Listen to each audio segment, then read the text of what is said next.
ভিডিওগুলো বানাতে অনেক কষ্ট হয়। আমি জানি এই ভিডিওটি অনেক মানুষই দেখবেন। ভিডিওটি দেখার আগে সবার কাছে ছোট্ট একটা রিকোয়েস্ট করতে চাই। প্লিজ প্লিজ প্লিজ যারা ভিডিওটি দেখবেন সবাই একটা করে অবশ্যই সাবস্ক্রাইব করে যাবেন যদি ইউটিউব থেকে দেখে থাকেন। আর ফেসবুক থেকে দেখে থাকলে অবশ্যই ফলো করে দিবেন। আর যারা আমাকে ভালোবাসে তারা সবাই একটা করে লাইক দিয়ে দেখিয়ে দিবেন। Love you all. ক্লাসরুমে এক পা উঁচু করে কান ধরে দাঁড়িয়ে আছি। সকলের দৃষ্টি আজ আমার দিকে। লজ্জায় আজ আমি শেষ। এমন লজ্জার সম্মুখীন এর আগে কখনো আমি হইনি। বাঁকা চোখে খেয়াল করছি, মুখ টিপে হাসছে সকলে। আমার ফ্রেন্ডগুলো সব কটা বদের হাড্ডি। সকলে মিলে মজা নিচ্ছে, আর শাস্তি পাচ্ছি আমি শুধু একা। আমাকে কান ধরতে দেখেও ওরা হাসছে। একবার ক্লাসরুম থেকে বের হোক স্যার, তারপর একটা একটা করে সব কটাকে শায়েস্তা করব।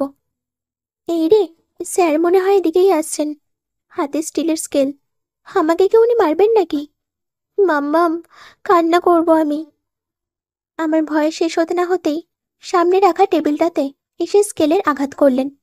একটা শব্দে জোরে মাম্মাম বলে কেঁদে উঠলাম আমি। আমার কান্না শুনতে পেয়ে এগিয়ে আসলেন। নাক বরাবর স্কেলটা উঁচু করে ধরে বললেন, এই মেয়ে, থামো। একটু টু শব্দ করলে এই স্কেলের বাড়ি তোমার অন্য পায়ের উপর পড়বে। ভয়ে আমার গলাটা শুকিয়ে যাচ্ছে। একটা ঢোক গেলে আমি কান ছেড়ে পা নামিয়ে পিছনে সরতে সরতে বললাম, আমার ভুল হয়ে গেছে, এবারের মতো আমাকে ক্ষমা করে দিন। আর কখনো এমনটা করবো না স্যার। ওই যে দেখছেন আমার ফ্রেন্ডগুলো, ওরা সকলে মিলে বলেছিল, তাই করেছি। আমি তো নিষ্পাপ একটা মেয়ে। বিশ্বাস করুন স্যার, এর আগে কখনো এমনটা করিনি। ওদের কথায় বাধ্য হয়ে করলাম এবার। ওরা আমাকে দিয়ে করিয়ে সকলে মজা নিচ্ছে। ওদেরকে কিছু বলুন। স্যারের মুখটা দেখে বুঝলাম রেগে তেলে বেগুনে জ্বলে উঠেছে। আমাকে কি করবে নিজেও বুঝতে পারছেন না। ঘাড় বাঁকিয়ে স্কেল উঁচু করে বললেন, কে কে এই মেয়ের ফ্রেন্ড আছো তারা সকলে উঠে দাঁড়াও। আজকে সবাইকে শাস্তি দেব। স্যারের কথায় সকলের মুখটা ফ্যাকাশে হয়ে গেল। কেউ দাঁড়ানোর সাহস পাচ্ছে না। আমি বললাম, স্যার, এই ক্লাসের সবাই আমার ফ্রেন্ড। সবার কথায় আমি এমনটা করেছি। স্যার একটা ধমক দিয়ে বললেন, ফাজলাম হচ্ছে আমার সাথে? তুমি জানো আজ পর্যন্ত আমি কখনো কোনো মেয়ের হাত ধরিনি, লাইফে কখনো কোনো মেয়ের ফ্রেন্ডের সাথে মিশিনি। আর তোমার মতো একটা ফাজিল মেয়ে ক্লাসে ঢুকতেই আমার গালে কিস। ছি, কি শাস্তি দেবো আমি তোমায় সেটা বলো। আমি গলা ছেড়ে কাঁপা কাঁপা কণ্ঠে বললাম, প্লিজ স্যার, আমি বুঝতে পারিনি। এবারের মতন আমাকে ক্ষমা করে দিন। পরের বার করলে শাস্তি দেবেন। ওদের সকলের কথায় আমি এমনটা করেছি। আপনার মতো ইয়াং একটা ছেলে যে আমাদের নতুন স্যার হবে সেটা বুঝতেই পারিনি। আর আপনি যদি সত্যি মনে করেন আমাকে শাস্তি দেবেন, তাহলে ওদের সবাইকেও শাস্তি দিন। সকলের ভুলের শাস্তি আমি একা কেন পাবো? ওদের তো শিক্ষা হবে না আমি একা শাস্তি পেলে। আমার কথা শুনে এবার সকলের গলার আওয়াজ বাজলো। সকলের মধ্যে থেকে প্রিয়া দাঁড়িয়ে উঠে বলল, ফুল, তুই নিজের বেয়াদবির শাস্তি আমাদেরকে কেন দিতে চাচ্ছিস? আমরা কিচ্ছু জানি না স্যার। আপনি ফুলকেই শাস্তি দিন। আমরা নির্দোষ। কি প্রমাণ আছে ফুলের কাছে? আমরা ফুলকে এটা করতে বলেছি? আর বললেও ও করবে কেন? ফুল কি ছোট বাচ্চা? এখনো ফিডার খায়? কি বলিস সবাই? প্রিয়া শাকচুন্নির সাথে সকলে মিলে মাথা ঝাঁকালো। সকলে বলল, হ্যাঁ হ্যাঁ, ঠিক কথা, একদম ঠিক কথা। স্যারের দিকে তাকিয়ে দেখলাম সে আচমকা হাঁ করে আমার দিকে তাকিয়ে। চোখের পলক যেন পড়ছেই না। আমি ভয়ে চুপসে গেলাম। ওনার চোখের ভাষা তো আমি বুঝছি না। হুট করে স্যার বললেন, তোমার নাম ফুল? আমি মাথা ঝাঁকিয়ে হ্যাঁ বললাম।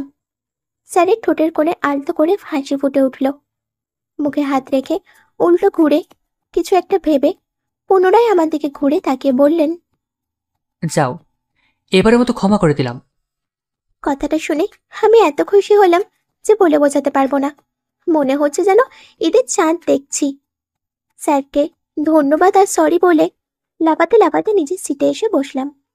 এদিকে ওদিকে তাকিয়ে প্রিয়াকে এক ধাক্কা আর মিনিকে একটা খোঁচা দিয়ে বললাম, সব কটাকে দেখে নেব।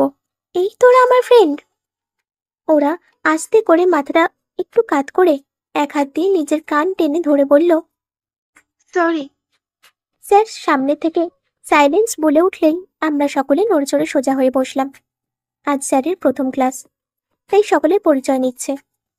প্রথমেই নিজে পরিচয় দিল, স্যার বলল, আমার ডাকনাম হৃদ। তোমরা আমাকে ডক্টর হৃদ স্যার বলে ডেকো। সারা জীবন শুনেছি মেডিকেল স্টুডেন্টরা ভদ্র হয়। আমরা যখন স্টুডেন্ট ছিলাম তখন স্যারদের দিকে ভয় কাঁপতাম। আর তোমাদের দেখে যা বুঝলাম, ভাবছি তোমাদের ক্লাসটা আমি নেব কিনা। যাই হোক, আজকে যখন এসে পড়েছি সকলের সাথে পরিচয় হয়ে নিই। পরের ক্লাসগুলো নেব কিনা সেটা ভেবে অন্যর সাথে সাথে আলোচনা করে জানাবো। অন্য কোনো ব্যাচের সাথে ক্লাস এক্সচেঞ্জ করে নেব। স্যারের কথাটা শুনে পাশ থেকে প্রিয়া বিড়বিড় করে বলে উঠল, এত ইয়াং আর হ্যান্ডসাম একটা স্যার আমাদের ক্লাস নেবে না? সকলে একসাথে বলে উঠল, না না স্যার, আপনাকে আমাদের ক্লাস নিতে হবে। আপনি অনেক ভালো। প্লিজ স্যার, এমন বলবেন না। হৃদ স্যার মাথাটা কাত করে আমার মুখের দিকে তাকিয়ে আছে। আমিও সকলের সাথে বললাম, হ্যাঁ হ্যাঁ, থাকুন না। আপনি অনেক ভালো স্যার, অনেক দয়ালু। আপনার মনটা বিশাল বড়, নইলে তো আমাকে ক্ষমাই করতেন না। কথাটা বলতেই স্যার চোখ দুটো বড় বড় করে আমার দিকে তাকালো। অমনি ঘন্টা বেজে উঠল। বুঝতে পারলাম ক্লাস টাইম শেষ। কিন্তু হৃদ স্যার আমার দিকেই তো এগিয়ে আসছে। আমার বেঞ্চের সামনে এসে দাঁড়িয়ে বলল, বাইরে এসো, আমি কতটা দয়ালু তোমাকে আজকে বোঝাবো। আমার মুখটা আবার ভয় চুপসে গেল। তারপর মিনিকে বলল, ওকে বের হতে দাও। আমি ওকে আমার চেম্বারে নিয়ে গিয়ে শাস্তি দেবো। এখন তোমাদের অন্য ক্লাসে টিচার আসবে, তাই এখানে কিছু বলবো না। শাস্তির কথা শুনে আমি আবার ভয় চুপসে আছি। বেঞ্চ থেকে বের হয়ে স্যারের কথা মতো পিছনে পিছনে ধীরে ধীরে হাঁটছি।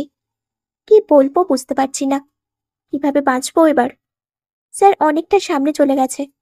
সিঁড়িতে আসতেই স্যার পিছনে ঘুরে দেখলো আমি অনেকটা পিছনে। এগিয়ে এসে স্যার বলল, এত আস্তে কেন হাঁটছো? হ্যাঁ, আমি মুখটা মলিন করে বললাম, আমার ভুল হয়ে গেছে স্যার, বুঝতে পারিনি আমি, প্লিজ ক্ষমা করে দিন। স্যার মাথা ঝাঁকিয়ে বুকে হাত বেঁধে বলল। তোমাকে আমি আর কতবার ক্ষমা করব? আমি হাত জোড় করে বললাম, সেটাই তো, সত্যি আমার ওভাবে আবার বলা উচিত ছিল না।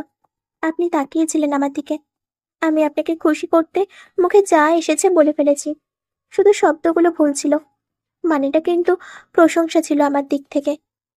কিন্তু আপনি বোঝেননি। প্লিজ স্যার, আর একটা সুযোগ দিন। আমি বুঝতে পারিনি আপনাকে, ওভাবে বললে আপনি রেগে যাবেন। আমি স্যারের মুখের দিকে তাকালাম। স্যার নিশ্চুপ হয়ে আছে। আরো কিছু বলতে নিলাম, আমার মুখ খোলার আগেই আচমকা আমাকে ঘুরিয়ে স্যার দেয়ালের সাথে চেপে ধরলেন। আমার হাত দুটো শক্ত করে চেপে ধরলেন আর বললেন, তুমি ভুল। আমি ভয় দু চোখ বন্ধ করে রেখেছি। কি হবে আজ আমি জানি না। হালকা মাথাটা কাত করে বললাম, হ্যাঁ, কিন্তু আমি। আমার হাত ছেড়ে দিয়ে কোমরে হাত গুজে টেনে ধরলেন উনি। আমি কেঁপে উঠতে কিছু বলার আগে আমার ঠোঁটে নিজের আঙুল চেপে ধরল। উনি আমার এত কাছে যে ওনার নিঃশ্বাসগুলো আমার বুকে পড়ছে।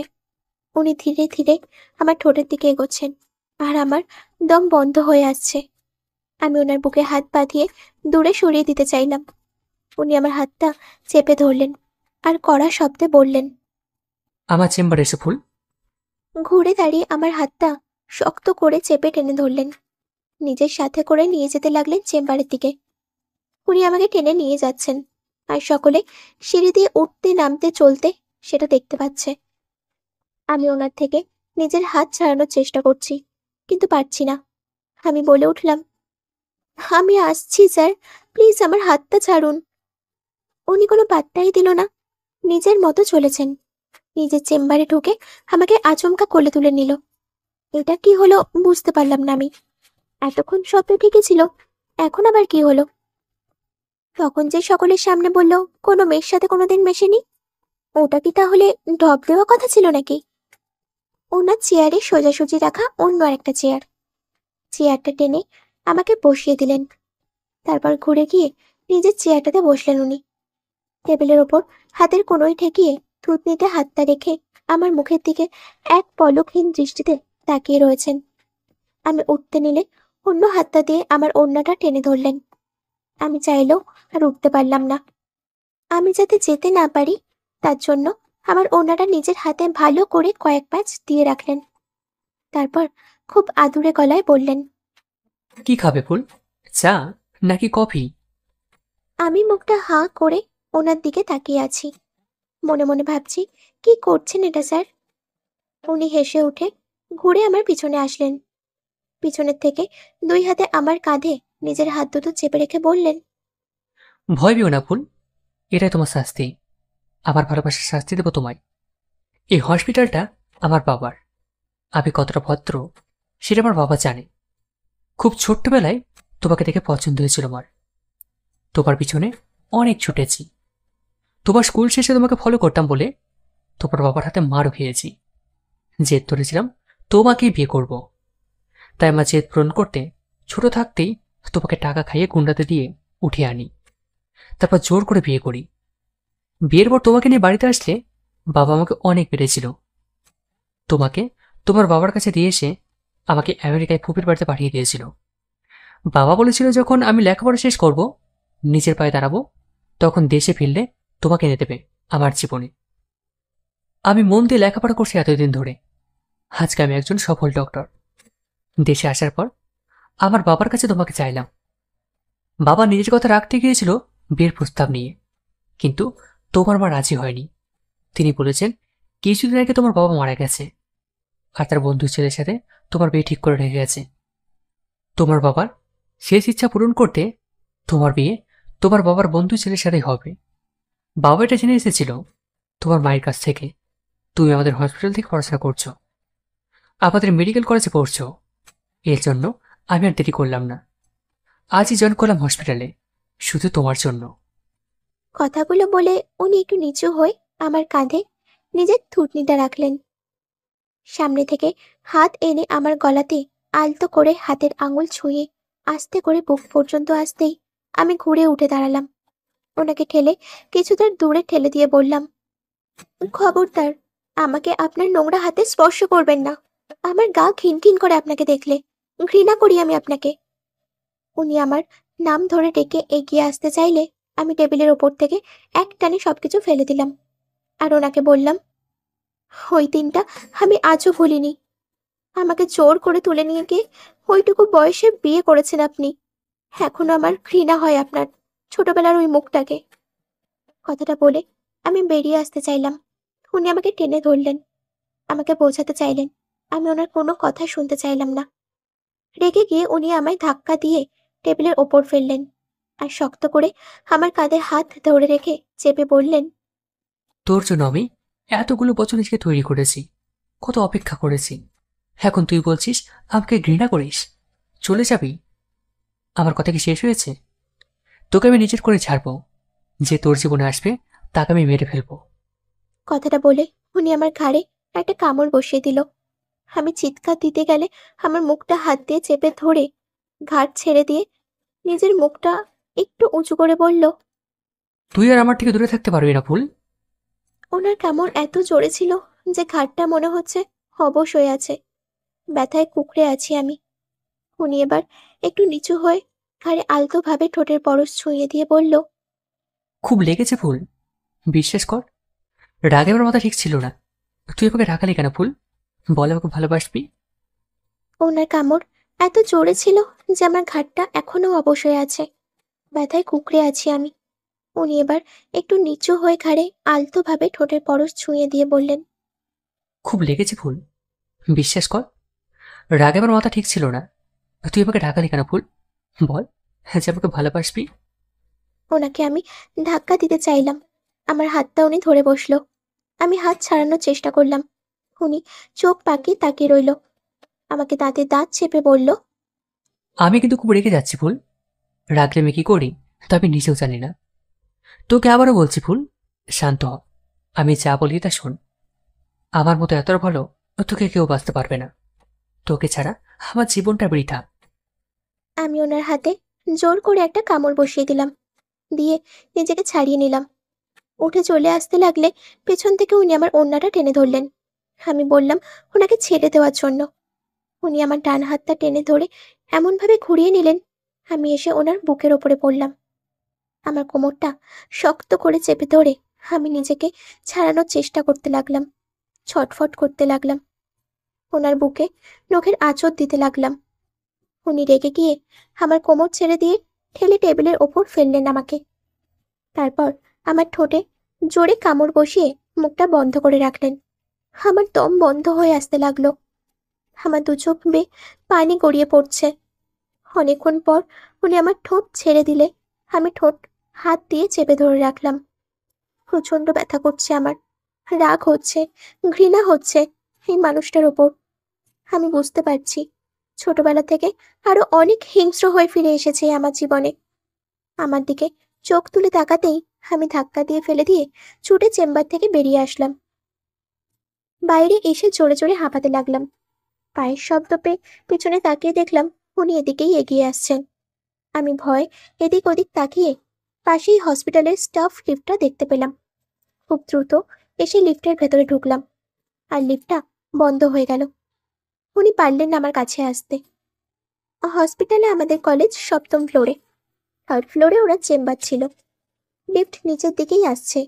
উনি যদি সিঁড়ি বেয়ে দ্রুত নিচে চলে আসেন, এটা ভেবে ভয় আমার মুখ থেকে ঘাম ছুটছে। এক মুহূর্ত সময় নষ্ট না করে আমার হাত পা কাঁপতে লাগলো। পাশে ঘুরে একটা সুইচ দেখতে পেলাম। আমার মনে পড়ল কিছুদিন ধরে লিফটের কাজ চলছে। মাঝে মধ্যে লিফট চলে, আবার মাঝে মধ্যে বন্ধ হয়ে যায়। সুইচটার পাশে বড় বড় অক্ষরে লেখা সাইনবোর্ড ঝোলানো আছে। সুইচ অফ করতেই লিফট বন্ধ হয়ে যাবে। আমি আর দেরি না করে সুইচটা টিপে ধরলাম, আর সারা লিফটের মধ্যে আলো জ্বলতে নিতে লাগলো। লিফট কাঁপতে কাঁপতে মাঝপথেই বন্ধ হয়ে রইল।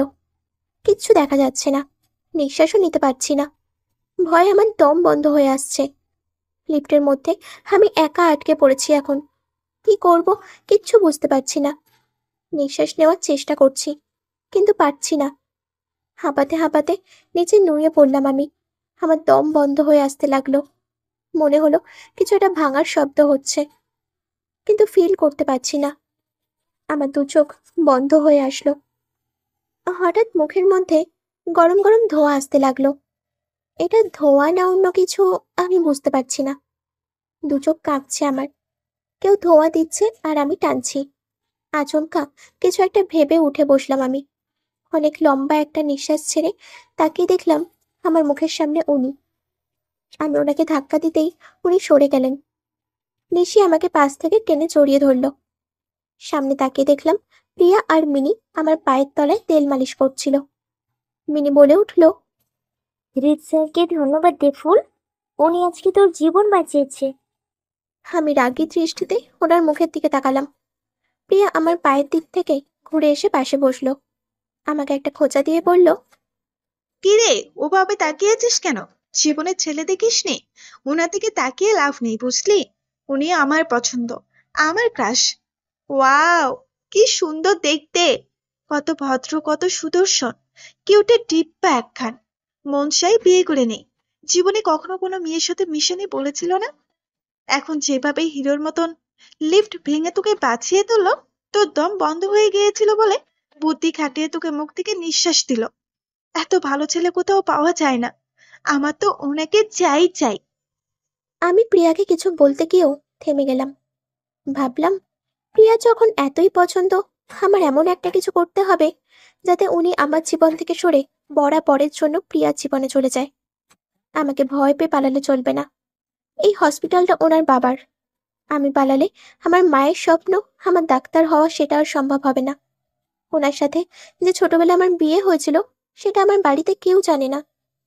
উনি যদি এমন কিছু স্বীকার করে বা প্রমাণ দেখায়, তাহলে আমার মা খুব কষ্ট পাবে। আর সায়ানও আমার জন্য অপেক্ষা করছে। আমি ওকে ঠকাতে পারবো না। আমি মুখে হাসি তুলে ওনাকে একটা ধন্যবাদ জানিয়ে প্রিয়া আর নিশির সাথে হোস্টেলে চলে এলাম। 8 বছর বয়সে বিয়ে হয়েছিল আমার। তখন আমি বিয়ের শব্দটার মানেও জানতাম না। স্কুল থেকে ফিরছিলাম, হুট করে এসে কিছু আঙ্কেল জোর করে আমাকে গাড়িতে তুলে নেয়। আমাকে ওই বজ্জাতটার সাথে বিয়ে দিতে চায়। আমি অনেক কেঁদেছি, চিৎকার করেছি, তবুও আমাকে কেউ বাড়িতে ফিরতে দেয়নি। বজ্জাতটা বলেছে বিয়ে করতে যেতেই হবে। আমি তো বুঝতাম না বিয়ে কি। আমি রাজি হয়ে গিয়েছিলাম, কিন্তু ওই বজ্জাতটা বিয়ের পর বলছে আমাকে নিজের বাড়িতে নিয়ে যাবে। বিয়ের পর নাকি শ্বশুর বাড়িতে মেয়েদের থাকতে হয়। তার মাও থেকেছে, আমাকেও থাকতে হবে। আমি রাজি হইনি। জোর করে আমাকে নিয়ে গিয়ে আটকে রেখেছিলেন। ওনার বাবা খুব ভালো, তাই তো বিয়ের কথাটা জানতে পেরে ওনাকে শাস্তি দিয়েছিলেন, অনেক মেরেছেন, আমাকে আমার বাড়িতে দিয়ে এসেছেন। তারপরেও ভয় কিছুদিন বাসা থেকে বের হইনি আমি। যখন সাহস করে স্কুলে আসতাম, আমার বাবা স্কুলে দিয়ে আসতো, আর স্কুল ছুটির পর নিজে গিয়ে নিয়ে আসতো। দেখতাম না ওনাকে আর আমি। ভেবেছিলাম উনি হয়তো মারা গেছেন, মারা গেলেই ভালো হবে। স্বাভাবিকভাবে জীবনযাপন করছিলাম। এত বছর পর উনি আমার জীবনে আবার এভাবে আসবে, এটা আমি কখনো স্বপ্নেও ভাবিনি। এখন আমার জীবনটা আর শান্তিতে কাটতে দেবে না, সেটা আমি বুঝতে পারছি। ঘুমের মধ্যে ওনার মুখটা ভেসে উঠছে। ঘুমের মধ্যে ঠোঁটের ওপরে আঙুল ছোঁয়াতে ব্যথা অনুভব করলাম। উঠে বসলাম আমি। ওয়াশরুমে গিয়ে আয়নাতে দেখলাম ঠোঁটটা ফোলা ফোলা লাগছে। কিভাবে কামড়েছে আজ! এই মানুষটার সাথে সারাটা জীবন থাকা কল্পনাও ভাবতে পারি না আমি। মানি না উনি আমার স্বামী, ওটাকে বিয়ে বলে? আমাকে সায়ান কত ভালোবাসে, কত খেয়াল রাখে আমার।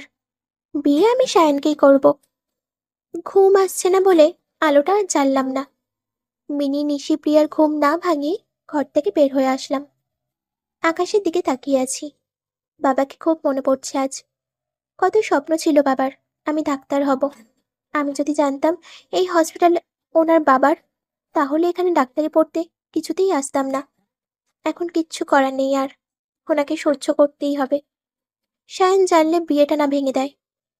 হঠাৎ আমার পেটে কারো স্পর্শ অনুভব করলাম। এত রাতে আচমকা এমন হওয়ায় ভয় চিৎকার করতে চাইলাম আমি। তখন আমার মুখটা চেপে ধরে ঘুরিয়ে নিল কেউ। চোখ মেলে তাকিয়ে দেখলাম উনি। আমার চোখ দুটো বড় বড় হয়ে গেল। ভয় আমার দম বন্ধ হয়ে আসতে লাগলো। উনি আমাকে ঠেলে দেওয়ালের সাথে মিশিয়ে নিলেন। ওনার হাতের ঘড়িটার থেকে টিক টিক শব্দ হচ্ছে। আমার ওড়নাটা সরিয়ে দিয়ে বুকে আলতো করে একটা উষ্ণ পরশ ছুঁয়ে দিয়ে আমার মুখের দিকে তাকালেন আর আমাকে বললেন, আমি জানতাম জানেমন, তোমাকে এখন আমি এখানেই পাবো, কারণ এটাকে ভালোবাসা বলে। তুমি যেখানে থাকবে আমার মন ছুটতে চলে আসবে। দেখো না, পাইপ বেয়ে চলে আসলাম। শায়ন কি পারবে এটা করতে? আমি ওনার মুখের দিকে তাকালাম। ভাবলাম সায়ানের কথা কিভাবে জানলো। উনি আমার গলাটা চেপে ধরে বললেন, কি ভাবছো? ভালোবাসি তোমায়, তোমার মনের খবর জানাবো না? দেখো জানেমন, এতদিন যা করেছো, এখন আমি এসে গিয়েছি। কাউকে ভাবতে ইচ্ছে করলে তোমাকে নিয়েই ভাববো, ভালোবাসবো শুধু তোমাকেই। আরে, তুমি আমার ছোট্টকালে বিয়ে করাবো, এত সহজে ছেড়ে দেবো তোমাকে? কত মার খেয়েছি তোমার জন্য, বলো তো? সায়ন কি পারবে তোমাকে এতটা ভালোবাসতে? আচ্ছা, আমি এখন চলে যাব। রাত 3টা বাজে, দেখছো? তুমি এভাবে আমার থেকে দূরে থাকতে চাইলে তোমার চিন্তায় রাতে আমার ঘুম হবে না। এখন একটু ভালোবাসা দাও তো, আমি চলে যাই। কি হলো, দাও। কথাটা উনি আমাকে ঝাঁকিয়ে বললেন। আমি ওনার মুখের দিকে শুধু তাকিয়ে আছি, কিচ্ছু বলছি না, কারণ আমি জানি ওনার যা মন চায় শুধু তাই করে। আমার খুব রাগ হচ্ছে ওনার উপরে। উনি আচমকা আমার ঠোঁট জড়ো করে নিজের দখলে নিয়ে নিলেন। ব্যথা ঠোঁটে আবার যন্ত্রণা করছে। আমি ওনাকে আর ধাক্কা দিলাম না, কারণ আমি বুঝে গেছি আমি রেগে কিছু বললে আমাকেই কষ্ট দেবেন উনি। সকালের মতন যদি কামড় দেয়, আমি দু চোখ বন্ধ করে নিলাম। ওনার পিঠে হাত রেখে খুব জোরে নখ দিয়ে খামচে ধরলাম। উনি ব্যথা পেয়ে আমার ঠোঁট ছেড়ে দিলেন। আমার মুখের দিকে তাকিয়ে বললেন, কি হলো জানেমন, ভালো লাগছে না আমাকে? এভাবে কেউ খামচি দেয়? ব্যথা পেলে তো তোমার ছোট্টকালে বিয়ে করা স্বামীটা। কাল যেন তোমার হাতে এই নখগুলো না দেখি, ঠিক আছে? আমি নিশ্চুপ হয়ে আছি। উনি আমাকে ঝাঁকিয়ে বললেন, কি হলো, বলছো না কেন? আমি মাথা কাত করে হ্যাঁ অর্থ বোঝালে উনি মুচকি হেসে পাইপ বেয়ে নিচে চলে যায়। আমার খুব রাগ হচ্ছে। কেন হচ্ছে বারবার এমনটা? উনি কেন বারবার আসছে আমার কাছে? রাগে মন চাইছে নিজের চুল টেনে টেনে ছিঁড়তে। ভাবছি কি করব এবার আমি ওনাকে। লিফট বন্ধ থাকায় সিঁড়ি বেয়ে ওপরে উঠছি। 6তলা পর্যন্ত এসেছি। সামনেই শিশু ওয়ার্ড। রোগীদের চেক আপ করে উনি বের হবেন এক্ষুনি। ওনার সাথে আরো 3-4 জন ডাক্তার আছে। আমাকে দেখতে পেয়ে উনি দাঁড়িয়ে পড়লেন। সবাইকে যেতে বলে এগিয়ে আসলেন আমার দিকে। আমি না দেখার ভান করে সিঁড়ির ওপরে ছুটলাম। কিছুটা এসে দাঁড়িয়ে পিছনে মাথা ঘুরিয়ে দেখার চেষ্টা করলাম উনি আসছেন কিনা। দেখলাম উনি আমার পিছনেই দাঁড়ানো। ভয় আমার হাত পা ঠান্ডা হয়ে আসছে। আমাকে অপ্রস্তুত দেখে উনি হেসে উঠলেন, গলাটা টেনে ধরে বললেন, এত ভয় পাওয়ার কি আছে জানেমন? আমি তো তোমারই। মুখটা দেখে তো মনে হচ্ছে বাঘ দেখেছো। আচ্ছা শোনো, এভাবে ভয়ে ভয়ে আর থাকতে হবে না। আমি আজ থেকে তোমাদের কোনো ক্লাস নেব না, জাস্ট হসপিটালে থাকবো। তুমি মন দিয়ে তোমার পড়ালেখা করবে, তোমার বাবার স্বপ্ন পূরণ করবে। আমি ভাবছি উনি কি বলছেন এটা? একদিনে এত পরিবর্তন কিভাবে হলো ওনার? উনি মুচকি হেসে আমার কাঁধ ধরে ঠেলতে ঠেলতে ক্লাসের দিকে নিয়ে যাচ্ছে আর বলছে, তুমি আমার ছিলে আর আমারই থাকবে। শুধু ভয় কি জানো, তোমার মনে আমি নেই, তবে এসে যাব। একটু ভালোবাসলে আর কেয়ারি, তোমাকে বোঝাবে আমার ভালোবাসাটা। ক্লাসরুমের সামনে আসলে উনি আমার হাতটা ধরে বসলেন। আমি কেঁপে উঠলাম। উনি আহ্লাদ স্বরে বললেন, স্বামীকে এভাবে বিদায় দেবে? আমার চোখ দুটো বড় বড় হয়ে উঠল। ওনার হাতের মাঝের থেকে নিজের হাতটা অহেতুক ছাড়াবার চেষ্টা করলাম। অসহায় দৃষ্টিতে ওনার মুখের দিকে তাকিয়ে আস্তে করে বললাম, প্লিজ আমাকে যেতে দিন। আপনি কেন বুঝছেন না? আমি আপনাকে। এইটুকু বলতেই আমার ঠোঁট দুটো বন্ধ হয়ে গেল। আমার মাথাটা এক হাতে দাঁকড়ে ধরে ঠোঁট দুটো নিজের দখলে নিয়ে নিল। আমার দম বন্ধ হয়ে আসছে। উনি আমার ছেড়ে দিয়ে আমার ওড়নার আঁচলটা দিয়ে নিজের ঠোঁট মুছতে লাগলেন। আমি ঘুরে চলে আসতে লাগলে আমার হাতটা আবার ধরলেন। আমাকে টেনে নিজের সামনে এনে বললেন, তোমাকে আমি বলেছি যেতে। আমি নিশ্চুপ হয়ে আছি। ভাবছি আর কি করবেন উনি। না চাইলেও ওনার এসব সহ্য করতে হবে। ওনাকে এগিয়ে আসতে দেখে নিজের দুটো চোখ বন্ধ করে নিলাম। উনি আঙুল দিয়ে আমার ঠোঁটের নিচটা মুছে দিয়ে বললেন, তোমার লিপস্টিক লেগে গেছে, এই অবস্থায় এর সকলের সামনে যাবে? ওনার কথায় আমি নড়ে চড়ে উঠলাম। আমার চোখ থেকে চশমাটা খুলে মুখের সামনে এনে উনি বললেন, নিজে থেকে ঠিক করে নাও। এখন তোমার স্পর্শ করে আমি আর পাগল হতে চাই না। উনি এটা বলতেই আমি চশমাটা ওনার হাত থেকে এক টানে নিয়ে ক্লাসের রুমের মধ্যে ঢুকে পড়লাম। আজ অনেক দ্রুত কলেজে এসেছি। ক্লাসরুম একদম ফাঁকা। হোস্টেলে থাকলে এক মুহূর্ত শান্তি নেই। ওনার কথা ভেবে পাগল হওয়ার উপক্রম। শুধু ভাবি, একটা মানুষ এতটা নির্লজ্জ কিভাবে হয়? পৃথিবীতে এত মেয়ে থাকতে আমার পিছনেই পড়েছেন উনি। আর এখানে আসলে ওনার এই দম বন্ধ ভালোবাসা। আমার অসহ্য লাগছে ওনাকে। কিছুদিন পর সায়ানের সাথে বিয়ে আমার। সায়ানকে সব জানালে বিয়ে করবে আমাকে? আমি সায়ানকে ফোন করলাম। 3 থেকে 4 বার রিং হওয়ার পর সায়ান নিজেই কল ব্যাক করলো আর রেগে গিয়ে কথা বলল। আমি রিসিভ করতেই আমাকে বলল, এখন আমি মিটিং আছি, বারবার কল দিয়ে বিরক্ত কেন করছো ফুল? তোমাকে না বলছি যখন আমি সময় পাবো আমি নিজেই তোমাকে কল দিব। তাড়াতাড়ি বলো কি বলবে। আমি বিজি আছি, হাতে বেশি সময় নেই আমার যে তোমার সাথে বসে বসে কথা বলবো। এইটুকু শুনে আমি কি জবাব দেবো ভাবছি। সায়ান আমাকে একটা ধমক দিয়ে বলল, কথা বলছো না কেন? এভাবে চুপ করে থাকলে আমার রাগ হয়। সায়ানের কথা এমন যে শুনলেই সবকিছু ভুলে যাই। কি বলতে ফোন করেছিলাম আর কি বলবো ভুলে গেছি। শুধু বললাম, আমার সাথে একটু দেখা করবে সায়ান? অনেকদিন তো আমাদের দেখাও হয় না। সায়ান চিৎকার করে বলে উঠল, এই ছাড়া আর কিছু বলতে পারো না তুমি? যখন ফোন দাও এক কথা, দেখা করার সময় আমার হাতে নেই। বাবার বিজনেস এখন আমি সামলাচ্ছি, এখন আমাকে অনেক পরিশ্রম করতে হয়। এখানে অনেক দায়িত্ব আমার উপর। আর তুমি বলছো তোমার সাথে দেখা করব? এদিকে একদিনে কত লোকসান হবে তুমি জানো? তা কিভাবে জানবে? তুমি তো ডাক্তারি পড়ছো মানুষের সেবা করতে। বলেছি বিয়ে করে সংসার করো। কি নেই আমার? রাখো তো, তোমার সাথে কথা বলতে ইচ্ছে করছে না আমার। কথাগুলো বলেই সায়ান ফোনটা কেটে দিল। আমার খুব কান্না আসছে। সায়ান এমন কেন? একটু হেসে কথা বললে কি হয়? এমন সময় পেছন থেকে কেউ হেসে উঠে বললেন, জানেমন, এমনটাই হবে সায়নকে যদি তুমি বিয়ে করো। বাপ্পা, এত তেজ! এজন্যই তো বলি, আমার মতো এত ভালো তোমাকে কেউ বাঁচতে পারবে না। এমনিতেই সায়ানের কথায় রাগ হচ্ছে আমার, তার উপরে উনি এসে এসব বলছেন। আমি রেগে ওনার দিকে তাকিয়ে বললাম, কতটা চেনেন আপনি সায়ানকে? সায়ান যেমনই হোক আমাকে ভালোবাসে। আমি জানি শায়ান আমাকে খুব ভালোবাসে। শায়ান একটু ভিন্ন, কিন্তু শায়ানের এই ব্যবহারে আমি অভ্যস্ত। অন্তত আপনার মতো তো না শায়ন। একটু খারাপ লাগেনি আমার। শায়ানের এই ব্যবহারটা আমি সহ্য করতে পারি, কিন্তু আপনাকে না। আমার কথাটা শুনে কিছুক্ষণ নিশ্চুপ থেকে বললেন, কিন্তু আমার কষ্ট হয় জানে মন, খুব কষ্ট হয়। আমি এত কষ্ট নিতে পারি না। তুমি সামান্যটাকে কথা বললেই আমার এই বুকে লাগে। আমি পারি না নিজেকে নিয়ন্ত্রণে রাখতে। এইভাবে কথা বলার জন্য একদিন কাঁদতে হবে তোমার। সায়নের অংশটুকু যদি তুমি আমাকে বুঝতে, তাহলে আজ আমরা দুজনেই সুখী হতাম, ভালো থাকতাম। সায়ন খুব খারাপ, ও তোমাকে শুধুই কষ্ট দেয়। আমার বিরক্ত লাগছে এখন ওনার কথা শুনতে। এগিয়ে গিয়ে ওনার শার্টের কলারটা টেনে ধরে বললাম, আর একটাও কথা বলবেন না আপনি, নইলে আমি কি করব নিজেও জানি না। শায়নের নামও আপনার মুখে শুনতে চাই না আমি, না হলে। উনি ছলছল চোখে তাকিয়ে বললেন, নইলে আমায় মারবে? মারো। ছোটবেলায় তোমার জন্য অনেক মার খেয়েছি। আমাকে যত অপমান করো, আমার ভালোবাসা নিয়ে যত মজাই করো, তোমাকে আমি কারো হতে দেব না। যতদিন আমি বেঁচে আছি, সায়ন তোমাকে পাওয়ার যোগ্যতা রাখে না। তুমি আমার ভালোবাসা ফুল। না। হ্যাঁ। এরই মধ্যে সকলে চলে আসলো। আমাদের দুজনকে একসাথে দেখে অনেকটা অবাক হলো সবাই। আমি নিশ্চুপ হয়ে রইলাম।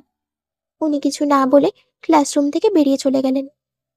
প্রিয়া, মিনি, নিশি, এহেরা এগিয়ে এসে আমার সামনে দাঁড়ালো। আমার কাছে জানতে চাইলো এই ফাঁকা ক্লাসরুমে ওনার সাথে আমি কি করছিলাম। আমি ওদের কোনো কথার জবাব না দিয়ে ক্লাসরুম থেকে বেরিয়ে আসতে লাগলাম। এবার সকলে মিলে আমাকে ঘিরে ধরলো। সকলে খুব উৎসাহ নিয়ে আমাকে প্রশ্ন করতে লাগলো। আমি বিরক্ত হয়ে সবাইকে ঠেলে ছুটে ওয়াশরুমে চলে আসলাম। আমি মনে মনে ঠিক করলাম আর চুপ করে থাকবো না। এবার থেকে উনি আমার কাছে আসলেই প্রতিবাদ করব। কিছুদিন চলে গেল, ওনার কোনো দেখা পেলাম না। হসপিটালে উনি আসেন কিনা সেটাও বুঝতে পারলাম না। মনে মনে ভাবতে লাগলাম, ওনার কোনো বিপদ হয়নি তো। আজ হঠাৎ শায়ন নিজে থেকে কল করলো, কিন্তু তেমন একটা আনন্দ হচ্ছে না মনের মধ্যে। হসপিটালে শায়ন রেস্টুরেন্টের দেখা করতে চাইলো। ভাবলাম গত বছর জন্মদিনে শায়নের গিফট করা ড্রেসটা পরে যাই। আমি রেস্টুরেন্টে বসে 2 ঘন্টা ধরে অপেক্ষা করলাম। শায়ন অনেক লেট করে আসলো। এসে আমার সামনের টেবিলে বসে আমি কিছু বলার আগেই আমাকে হাতটা উঁচু করে থামিয়ে দিল। শায়ন টেবিলের ওপর থেকে আমার হাত দুটো শক্ত করে ধরে বলল, সরি ফুল, আমি জানি না কিভাবে তোমাকে এই কথাগুলো বলবো, কিন্তু এটা না বলে আমি পারছি না। কথাটা হলো, তোমাকে আমি বিয়ে করতে পারবো না ফুল। আর এটা সত্যি, তোমাকে আমি ভালোবেসেছি। তুমি আমার জন্য যথেষ্ট পারফেক্ট। আমি যেভাবে তোমার সাথে কথা বলেছি, তোমাকে যত কিছুর জন্য বারণ করেছি, সবটাই শুনেছো তুমি। হয়তো তুমি আমাকে ভালোবাসো, কিন্তু আমার স্বপ্ন আমার ভালোবাসার থেকেও অনেক উঁচু। আমাকে বিয়ে করলে তুমি সুখী হতে পারবে না। তোমাকে না পারবো আমি সময় দিতে, আর না পারবো তোমাকে খুশি রাখতে। আমি শায়নকে থামিয়ে দিয়ে বললাম, তুমি এভাবে কথা বলছো কেন শায়ন? আমি কি কখনো তোমাকে অভিযোগ করেছি? তুমি যেমন তেমনই আমি অ্যাকসেপ্ট করেছি। তাহলে এমন কথা তোমার মধ্যে আসছে কেন? আমাকে এসব বলার কোনো প্রয়োজন নেই তোমার। প্রয়োজন আছে ফুল। আমি তোমাকে এগুলো বলছি কারণ আজ আমার কাছে এই শহরের number 1 businessman Mirza group of ইন্ডাস্ট্রির মালিক সোহাগ মির্জা তার বোন রাইসা মির্জার জন্য নিজে বিয়ের প্রস্তাব নিয়ে এসেছে, যাকে বিয়ে করলে আমার স্বপ্ন পূরণ হবে। আমাকে একটা অ্যাওয়ার্ড ফাংশনে দেখে পছন্দ করেছিল রাইসা মির্জা, আর বোনের পছন্দের মানুষকে বোনের হাতে তুলে দেবার জন্য উনি আমাকে বলেছে নিজের ভাগের সব সম্পত্তি আমার নামে লিখে দেবে।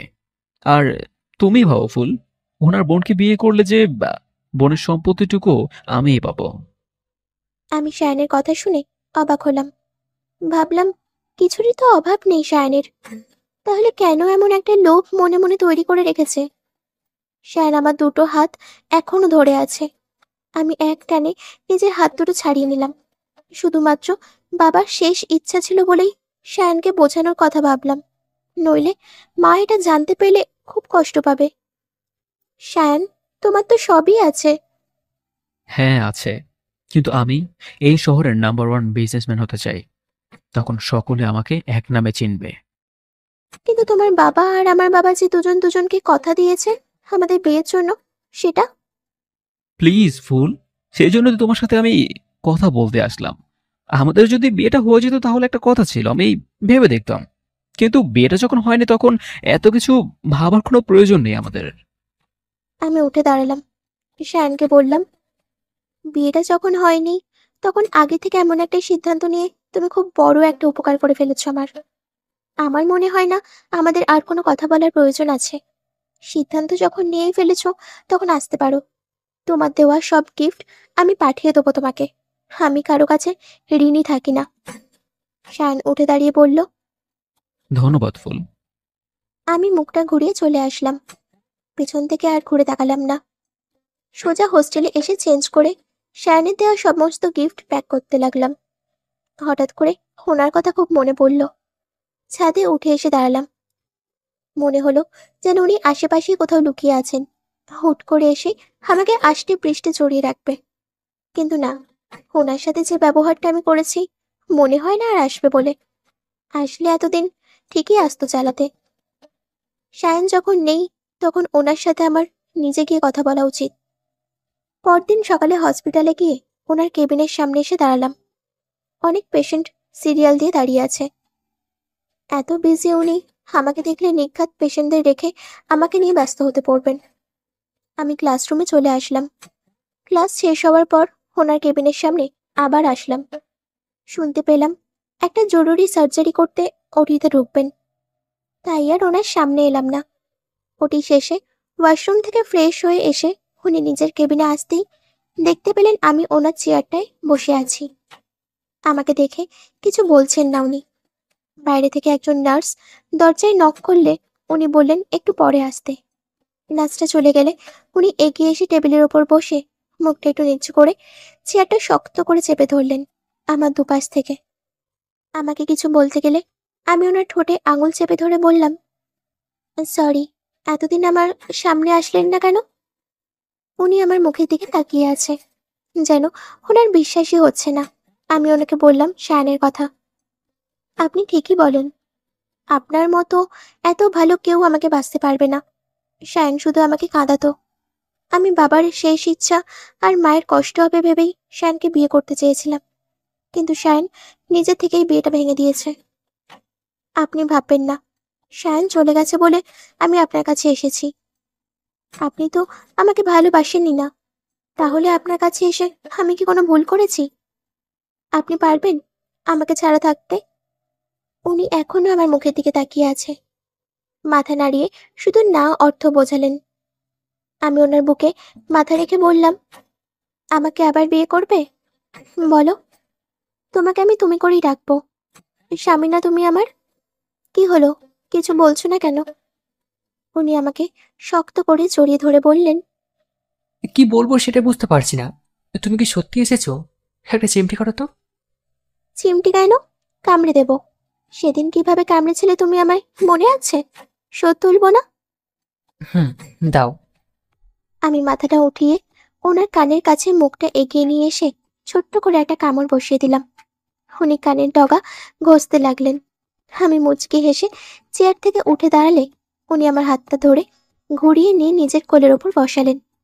এক হাতে আমার পেটে চেপে অন্য হাতটা আমার বুকে রাখলেন।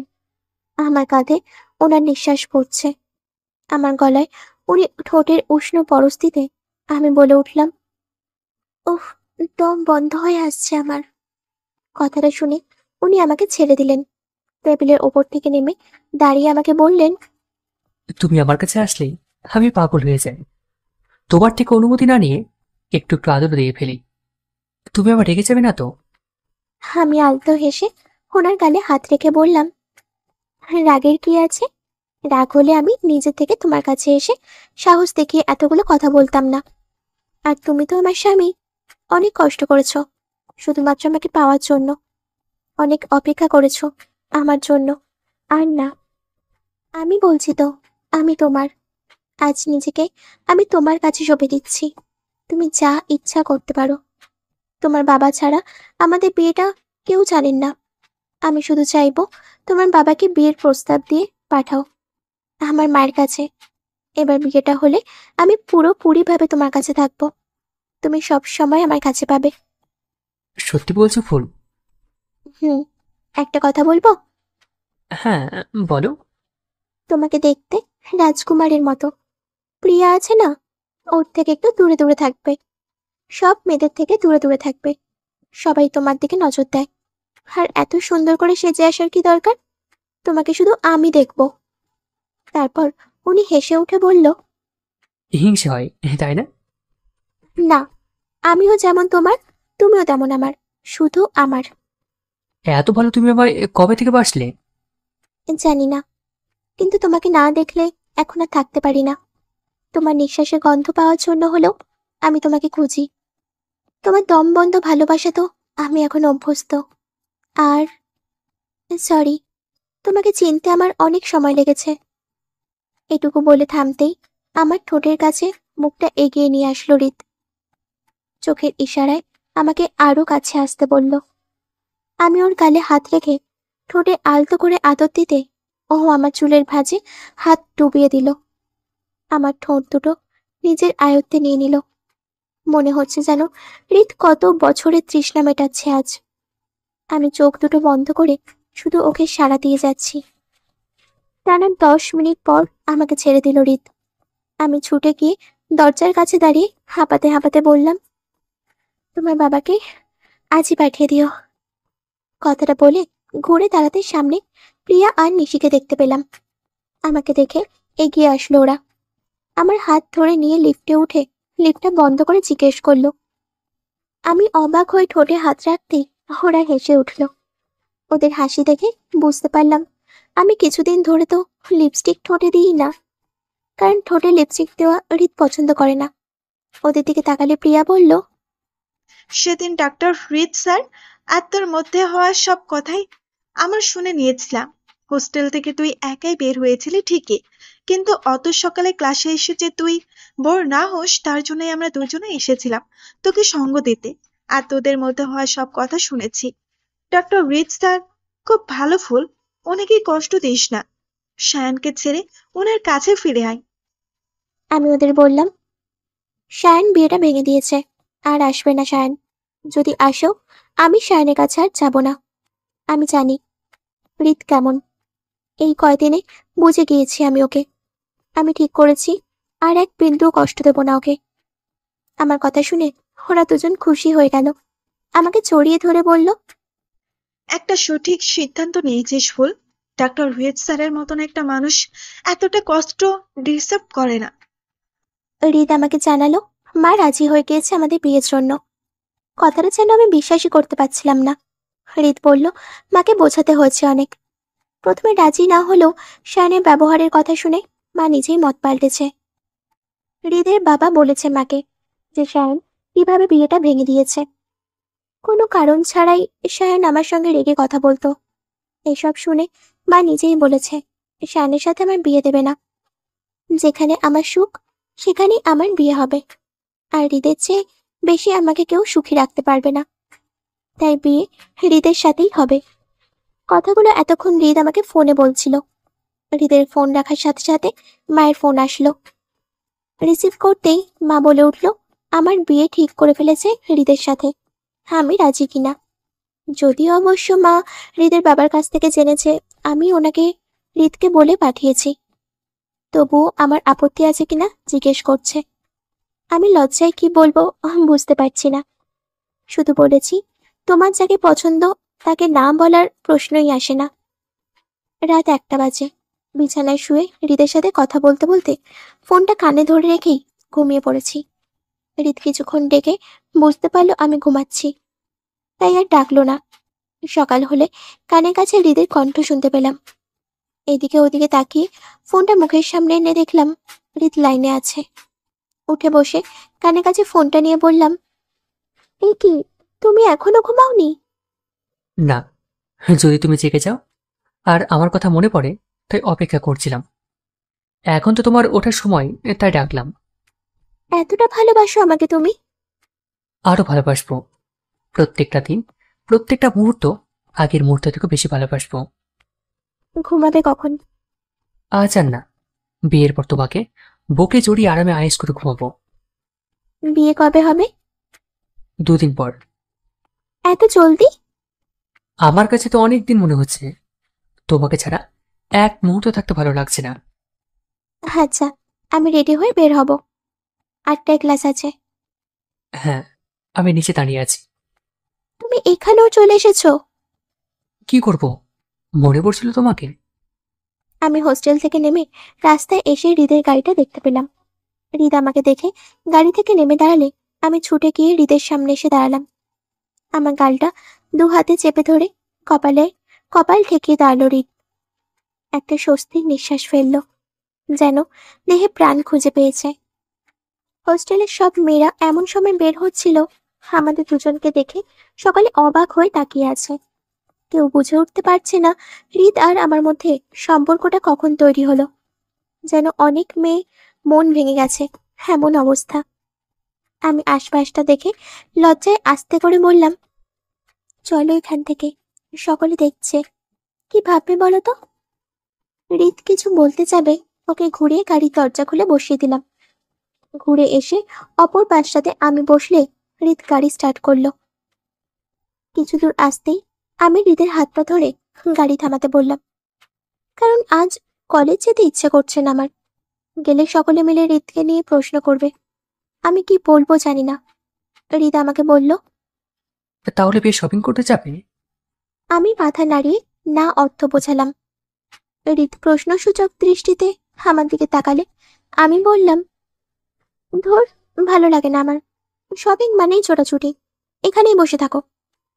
কথাটা বলে হৃদের কাঁধে মাথা রেখে বসে রইলাম অনেকক্ষণ। হৃদ নিশ্চুপ হয়ে আছে। কয়েক ঘন্টা পর নিশির ফোন আসলো। রিসিভ করে জানতে পেলাম আমার বিয়ের কার্ড নিশির হাতে। শুধু নিশি না, হসপিটালের সকলের হাতে। আজ হসপিটালে উপস্থিত সকলকে ইনভাইট করা হয়েছে। নিশির হাত থেকে প্রিয়া ফোনটা কেড়ে নিল আর বলল, কিরে, 2 দিন পর তোর বিয়ে, আর আমরা আজ জানছি? এই তোর বন্ধুত্ব? কোথায় তুই? যত দ্রুত সম্ভব কলেজে আয়, নয়তো তোর খবর আছে। তোরা ভুল বুঝছিস প্রিয়া, সবকিছু এত দ্রুত হয়ে গেল। আমরা কিচ্ছু শুনতে চাই না, তুই যেভাবে হোক আমাদের সামনে এসে দাঁড়া। প্রিয়া, আমার পাশে হৃদ আছে, তোকে আমি কিভাবে বোঝাই? আমি কিছু বুঝতে চাই না, এক্ষুনি আসতে বলেছি মানে এক্ষুনি আসবি। আচ্ছা রাখ, দেখছি হৃদের সাথে কথা বলে। হৃদ আমাকে জিজ্ঞেস করলো কার সাথে কথা বলছিলাম। আমি মুখে হাসি ফুটিয়ে বললাম, ফ্রেন্ডের সাথে। এখন আমাদের হসপিটালে যেতে হবে, সবাই বিয়ের কার্ড পেয়ে খুব রেগে আছে। কথাটা শুনে হৃদ গাড়ি ঘোরালো হসপিটালের রাস্তার দিকে। হসপিটালের সামনে আসলে গাড়ি থেকে নেমে হৃদের সাথে ভেতর ঢুকলাম আমি। পুরো পরিবেশটাই অন্যরকম লাগছে। প্রিয়া ফোন করে বলল হৃদ স্যারকে নিয়ে ওপরে অডিটোরিয়াম রুমে আসতে। আমি প্রিয়ার কথা মতো অডিটোরিয়াম রুমে আসতেই সকলে মিলে চিৎকার করে হৃদকে বার্থডে উইশ করলো। হৃদকে এগিয়ে নিয়ে এসে টেবিলের সামনে রাখা কেক কাটলো। আমি হাঁ হয়ে তাকিয়ে আছি। আজ হৃদের বার্থডে, অথচ এটা আমার জানাই ছিল না।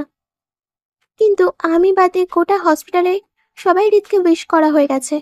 হৃদ কেক কেটে আমার মুখের সামনে ধরলে খুব রাগ হচ্ছিল। পরে অবশ্য পাশে টেনে এনে আলাদাভাবে জিজ্ঞেস করেছিলাম, আমাকে বলেনি কেন? হৃদ বলল ওর নিজেরই মনে ছিল না। আরো বেশি রাগ হচ্ছে ওর এই কথাটা শুনে। ওকে গিফট কি দেবো এখন? রাগ দেখিয়ে দিনটা পার করব। তবে আমি রাগলে হৃদের মুখের দিকে তাকাতে ভালো লাগে। কিভাবে আমার রাগ ভাঙাবে সেটা নিয়ে ব্যস্ত হয়ে পড়ে। তখন যেন কথা বললেই বোকা মনে হয় ওকে। 2 দিন পর খুব ধুমধাম করে আমাদের বিয়ে হলো। এখন আমি হৃদের বাড়িতেই থাকি। সকাল থেকে শুরু করে রাতে ঘুম হওয়ার আগে পর্যন্ত সব সময় কি কি করতে হবে তার রুটিন হৃদ আমার কাছে দিয়ে গেছে। তবে এটা ওর অত্যাচার নয়, ভালোবাসা, দম বন্ধ করা ভালোবাসা। এতে যেমন সুখ আছে তেমনি কেয়ারিংও আছে। হৃদ যেমন আমাকে ছাড়া এক মুহূর্ত চলতে পারে না, সারাক্ষণ আমার চিন্তা করে, আমিও তেমন হৃদকে ছাড়া কিচ্ছু মনে করতে পারি না। নিজেকে কথা দিয়েছিলাম হৃদকে আর কষ্ট দেব না, তবুও 2-1 বার দিয়ে ফেলি। হৃদের এত ধৈর্য, যে কোনো পরিস্থিতিতে সবটা নিয়ে সামলে নিতে পারে। আমি খুব রেগে থাকলে হৃদ এসে আমাকে সরি বলে। নিজের দোষ না থাকলেও ভুলটা স্বীকার করে নেয়। লেখাপড়া নিয়েও কখনো চাপ দেয় না। হৃদ বলে, যা ইচ্ছা করো, শুধু আমার সাথে থাকো, সুখে থাকো, আমাকে একটু হাসি মুখে ভালোবাসতে দিও। সত্যি হৃদের মতো একজন জীবন সঙ্গী পাওয়া ভাগ্যের ব্যাপার। সায়নকে বিয়ে করলে হয়তো এত সুখ পেতাম না। এভাবেই আমাদের সংসার চলতে থাকে। তো বন্ধুরা, আজকের গল্পটি এখানেই শেষ করা হলো। আবারও হাজির হব নতুন কোনো গল্প নিয়ে। ততক্ষণ আমাদের সঙ্গেই থেকো। আল্লাহ হাফিজ।